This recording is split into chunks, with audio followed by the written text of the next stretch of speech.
Welcome to the 2020-2021 school year at Endeavor Charter School. Despite all the change and all the challenges our community is facing, we are planning a great school year for all students. And there are some things we do know for sure.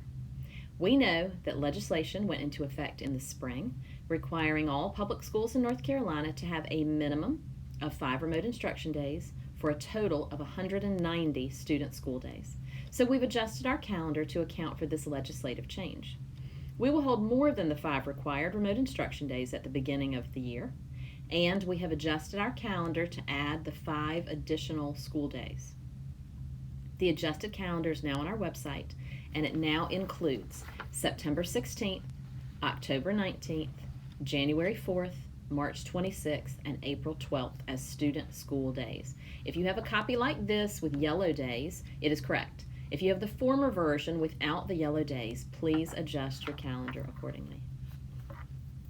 We also know that we are beginning our school year on Wednesday, July 29th in 100% remote learning. While planning for this opening, we looked back at our spring remote learning and set 2 new areas of focus: communication and support. For our communication focus, we looked for ways to make it easier for our students and families to find information. A teacher team covering all grade levels worked together to create a consistent newsletter template that every grade will be using. The newsletter will include information such as the current week's dates, so you know for sure you're looking at the right information. Information about each subject area to describe what the students will be working on. Important meeting dates, office hours, and links. This is your child's weekly schedule. Birthdays. We want to celebrate our students whether we can be together or not. And a link to login directions. This will also live on each grade level's website. We want to make sure all families don't lose track of how to get on that Google Classroom or that Seesaw site. The newsletter will be archived for easy access, and we hope all families will more easily navigate the information their child needs for success. For our support focus, teachers created lists of students who did not thrive in the spring. Perhaps they didn't regularly attend meetings, or they missed or rushed through assignments. So teachers are working with Mrs. White to find ways to offer more frequent check-ins or other supports for these students or those who don't thrive in the fall. We want to provide as much support as possible for every student in our community. Jim Lundholm is your technology support connection, and Susan White is your social, emotional, and food support connection. We know that starting any school year with good habits is important, and that has never been more true than this year. Teachers will be speaking with students this week about starting their year with good habits. Unlike the spring, all grades count this year, and there is no pass or withdraw option coming at the end of the course. Also, unlike the spring, Friday is a regular school day. Students will be expected to be in meetings or doing schoolwork every day, Monday through Friday, from 9 to 12 and 1 to 3. We recognize some students will be on childcare and may not be able to log in at these times, so lessons will be provided for them through video, links, and more. But for all other students, we cannot emphasize enough the importance of taking a virtual school day just as seriously as an on-campus school day. We need your children to be present and serious about learning, and we've established some expectations for all students during a virtual school day. Be on time. Often the actual lesson is very brief. Don't take a chance on missing any information by being late. Keep your microphone muted until you're asked to join in. It's hard for everyone to focus when they hear the background noises from each home. All video must be turned on during class meetings and lessons. Teachers must be able to see the students. Each child's screen name should be his or her real name. No nicknames, not the parent's name. Unlike the spring, when we now have teachers and new students who are getting to know one another, so real names are required. Treat this as a regular school day. Get up at a consistent time. Eat your breakfast. Brush your teeth. Get dressed. Keep your school materials in a specific, organized location. Get in an academic mindset.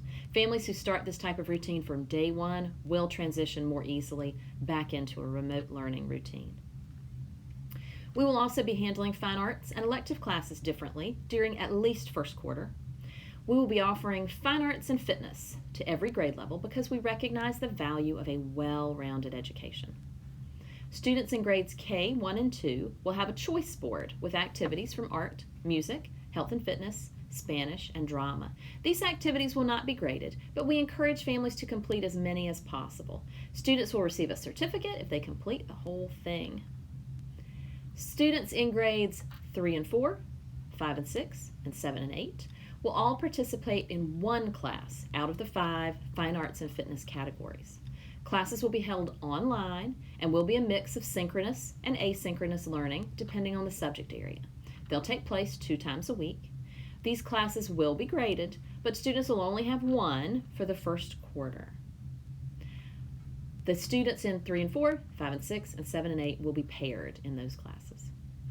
I know you're all hoping I'll be able to give you information today about when we will move to our 50% hybrid plan, but I can't give you that yet. Our survey results showed that approximately 50% of families at every grade level wish to stay 100% remote for first quarter. Now that we understand our families' needs, we are adjusting our hybrid plans accordingly. A 50% split of students means that our teaching teams will be required to manage 2 equally sized programs, one partially on campus and one fully off campus. Our staff is small, and while this is usually an asset, such as allowing us to be flexible enough in March to quickly transition to remote learning for the first time, it now presents us with a tremendous challenge. In addition, we recognize that several of our staff members have their own health risk factors, which make them unable to teach on campus at any time during this quarantine, or they have family members with such risk factors. We're seeking options which protect them as well. We're also working with local officials to determine all of the safety and cleaning measures that we need to have in place before students can return to campus. And we're trying to do that in a time when the guidelines change almost weekly. We have already developed a new morning routine with temperature checks and health screening questions before any child exits their vehicle in the morning. And we're working to develop a protocol for handling confirmed COVID cases and confirmed COVID exposures in our community because we know they will come.